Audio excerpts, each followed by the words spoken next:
Welcome to the CCM course, which is complete character modeling course, where you will be learning from beginning to advanced character modeling. So it's the level 1 and part 2 in which we will be completing this space mesh modeling. So let's get started.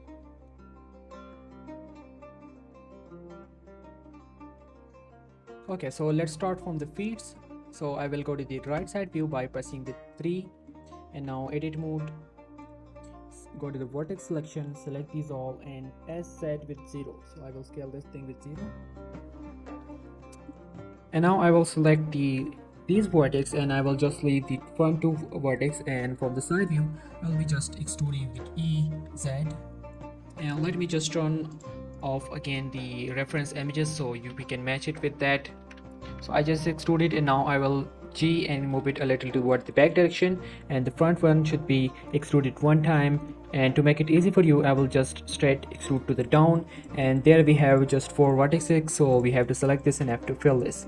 So if you just do like 2 extrudes in the feeds, you can easily fill this thing. Okay, so now just select this whole loop and with alt shift and left click and now F to fill that. And now you can actually join these to get some better sharing. Okay, you can also add a loop here, and from the side view you can actually move this thing toward the y direction, and you can make this one a little down. And yeah, that's basic way how to do the feed stuff. Okay, so now coming back to this area where we have to add some anatomy and some proportions. So control R and add a loop here. So this will be this joint, the middle joint of our arm. And now we can simply, what we can do is we can control first of all scale it a little like this, and also this one should be a little more scaled like this. Now select this one, control B to just bevel that, and I will scroll it to add 3 loops here. So that's how we get this thing. Okay, because there's a bend, so we have to just like, that's why we added extra loop. So from the top view I'm just moving this vertex a little back to the back direction, and this one also a little to the back direction. So as you can see, this thing makes a little of our shape and anatomy. After that, what we can do is we can simply scale this thing toward the Z direction, something like this. This one should be a little bigger. And now here we have to add one loop here and one more loop, and actually select the original last one and move it toward the back direction a little. This one should be a little up, something like this, and the last one should be with double G. You can slide this loop over somewhere around here. So this is how you can do the shoulder stuff. It's a little more, so I will keep it a little slider for this. And I just noticed that my hand is a little too small, so we can just move this thing a little.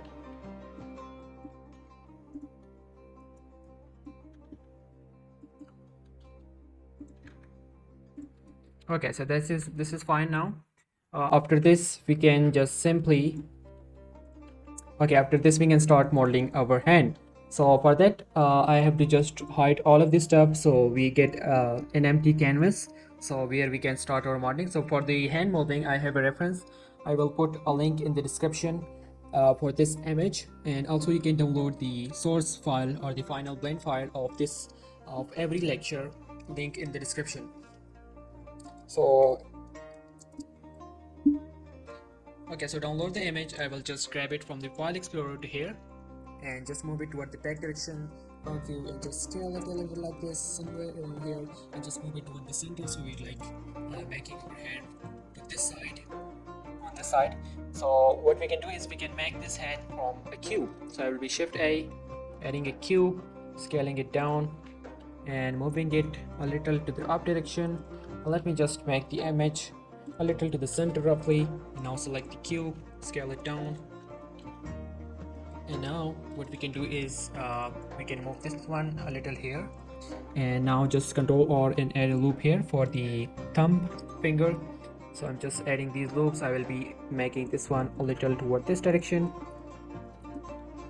and now select all this, E to extrude that and move it toward here, rotate it actually, scale it with S, something like this, and one more extrude can make this a little more good. So yeah, this is now exactly like a reference. Okay, so there is one problem that this is like a little too cubic, so we have to change the scale, so sy and just move it toward this direction. And yeah, now this is fine. One more thing we need to do is to select this thing, control I to do the inverse selection, and just scale this thing toward the y direction a little more. Okay, I can do some more adjustment by just moving things a little around like this. Okay, so now it's time for the 4 fingers. Okay, so for this I have to just add some loops, control R and add a loop. So I will add 3 loops to get 4 faces actually. And now what I need to do is to select all these and I have to extrude it. But if I simply extrude this thing, as you can see, every finger is joined with one another, but I want to extrude it individually so it don't merge with each other. So for that I have to, instead of simple E for extruding, we have to press the Alt E. So now we get some more extrude options, and from here what we can do is we can simply click on extrude individual faces. And now if I just move it a little up, something like this, and I select this face, as you can see every single face is now separated. So that's what we want. So now we can simply move these vertex around here, this one here, this one here, rotate it, this one here, rotate it, and yeah, something like this. Okay, one more thing that you need to remember, that our hands, our fingers are not straight like that. It's a little curve, as you can see. So we have to do this curve thing. So I'm just putting this one vertex, these 2 vertex here. This one should be somewhere here. This one should be a little down, or these 2 will be down, something like this, and will be a little rotated. So that's the way you can get the hand shape. Okay, another thing that I want to do is the scale actually. So let me just select this one, and just roughly match this thing. Okay, the next step is to add a single loop in every finger. So I'm just adding a loop with control R and just moving it down somewhere around here, and now select all these loops, and we have to scale it, but we want to scale it individually to like decreasing the thickness of each finger in the root. So for that we have to just click here and on the individual origin. So now if we just scale, every single loop is scaling in their own, so it's like scaling it, doing it individually. So I will be just turning this thing off again, and just simply select this one G to move that, and just simply match it a little more there if you want. Okay, so I think that's it. The next thing we need to do is to add a loop in the middle finger, in the middle, sorry, and this is how we can get the bend shape. Okay, the next thing I notice is from like our fingers are pretty much wide, so I have to just select the tops, control and plus to grow our selection. And now what we can do is SY to scale it on the Y and just move it toward the Y direction, somewhere around here, because it's the top of our hand, so we have to move it toward the top direction. Something like this would be fine. Okay, so the next step is I'm sorry, I actually drag it toward the wrong direction, so I'm just like I have to just move it toward this direction. So yeah, now it's fine. A little toward this one too, so it shouldn't be like in the middle, it should be a little to the top direction.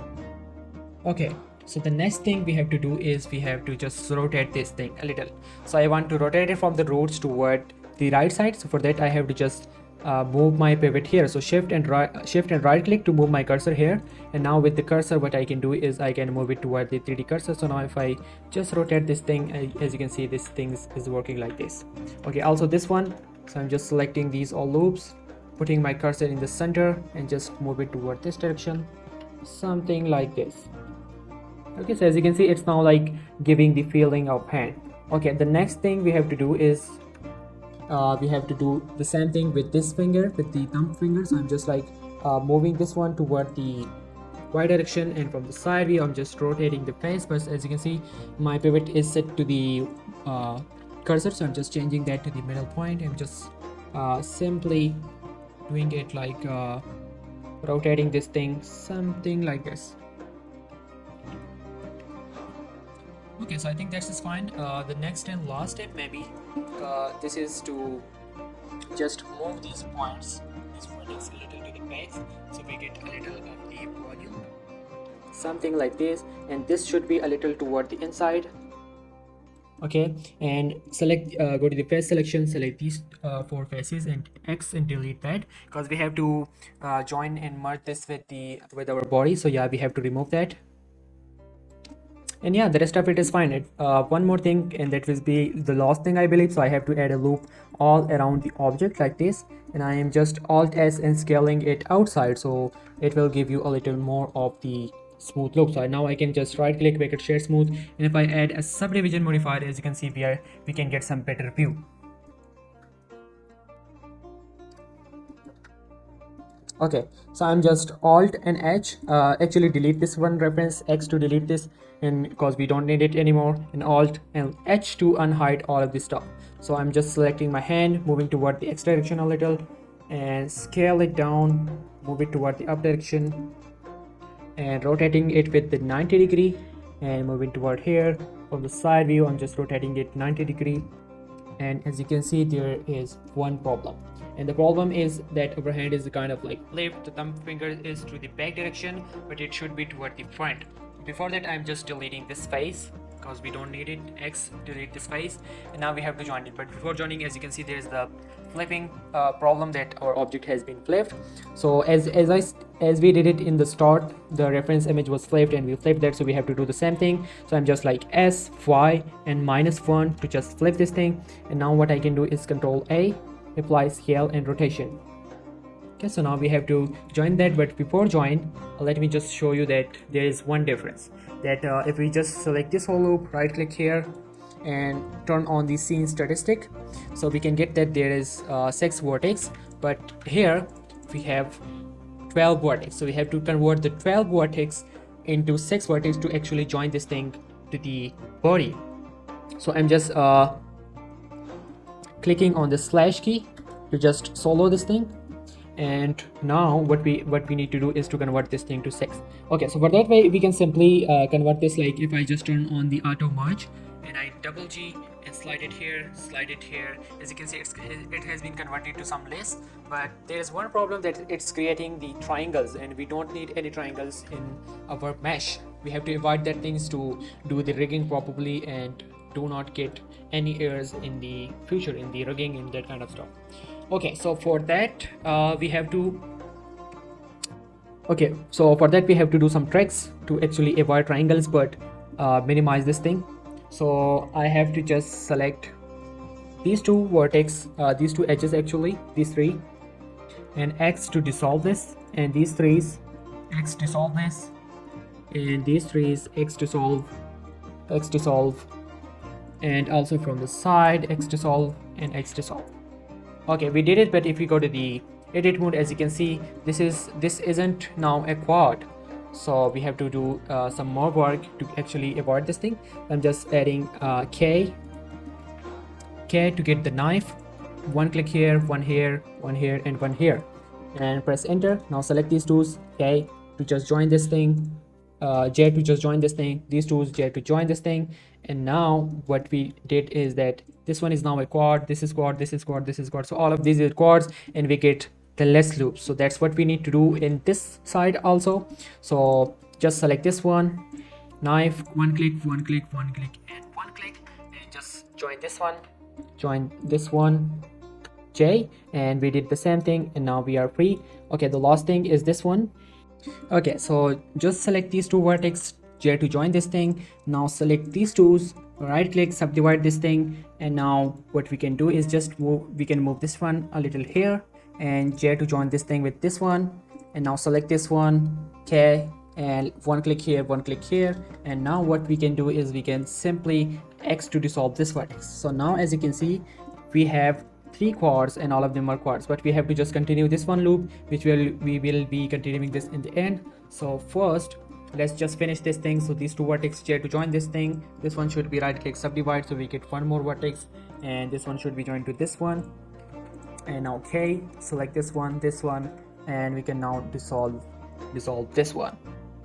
So that's the simple thing what we can do, and now I can simply continue this one to this one, so J to actually join this thing, so we get this extra loop, but we avoid all of the stuff. So now we are cleaned, and now we can continue our model actually. So again slash key to just unsolo that thing, but first I have to do some adjustment. So I'm just selecting all of this stuff, S and Y to scale it on the Y a little, something like this, and now move it toward here. And now we have to start joining. So for that we have to snap it, because manually we can join it like that. So before that I'm just turning on the wireframe so we can see what we have. And now let's start joining.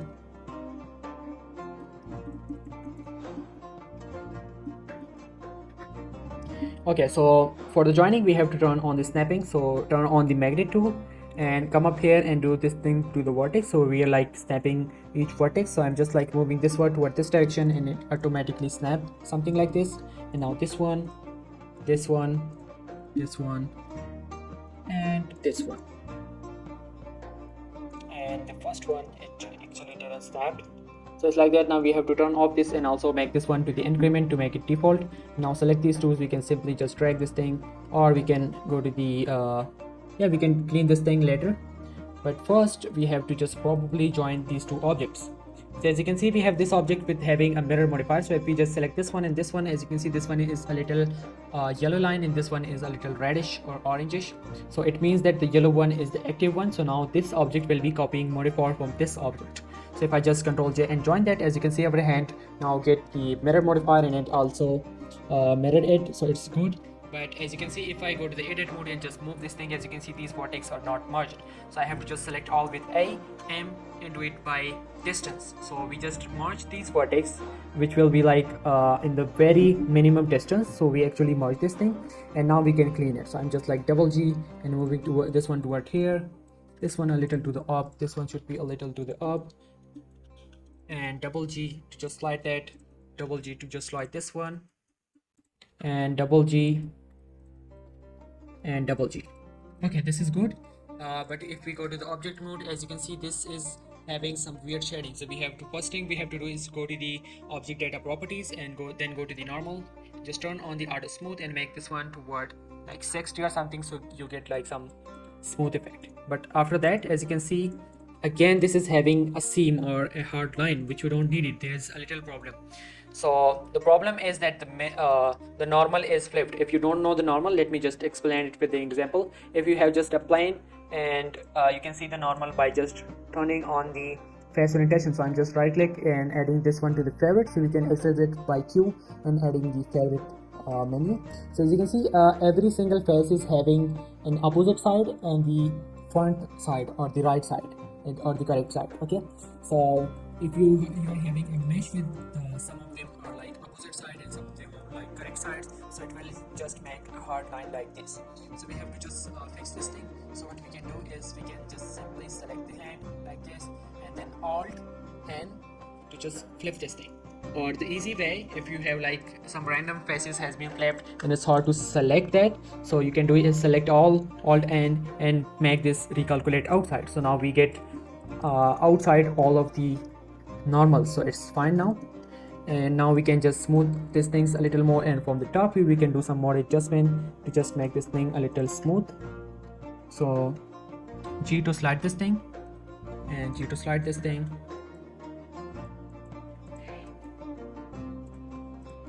and this is how we can simply make this thing a little smooth. Okay, so this is good. The final thing we have to do is to add a subdivision modifier to actually smooth our mesh. So subdivision modifier, add this thing to 2, and as you can see this is what we get. There are a few problems that before this subdivision modifier this place was a little good, but as you can see it actually smoothed it a lot. So this is what we don't need it. So actually we can adjust this thing a little more after adding a subdivision modifier, and we have to add the supportive loop. So if I just Control or and add a loop here and one loop here to the top, as you can see these things make it more sharp. So this is what we need to do. And if you don't want to add a loop, you can actually do it with another thing that we can just like in this place. If you don't want to add the loop, as you can see this face is also, this loop is also too smoothed, and the original look was a little better from it.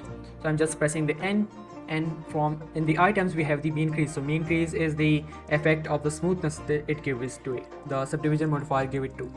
So we have to just increase this thing, and in this option we have like the option, the ability to just change it between the 0 and the 1, so we can add a middle value or something like this would be fine.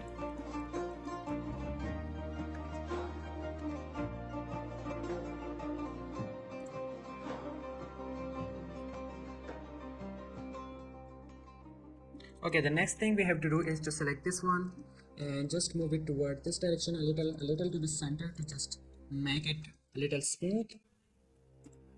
Okay, so this is good, and also from this side it's not exactly like smoothed, so we have to just make this thing a little outside. And you can also do the same thing, the mean increase thing here. Okay, so it's totally depend on you. So this is how you can do it. And now you can also do this one and just like making this a little outside. Okay, so I think that's it. That's how you can model a base mesh in Blender. So I hope you like these things and you learn a lot from it. So in the next video we will be unwrapping this thing and actually adding a simple texture to it. So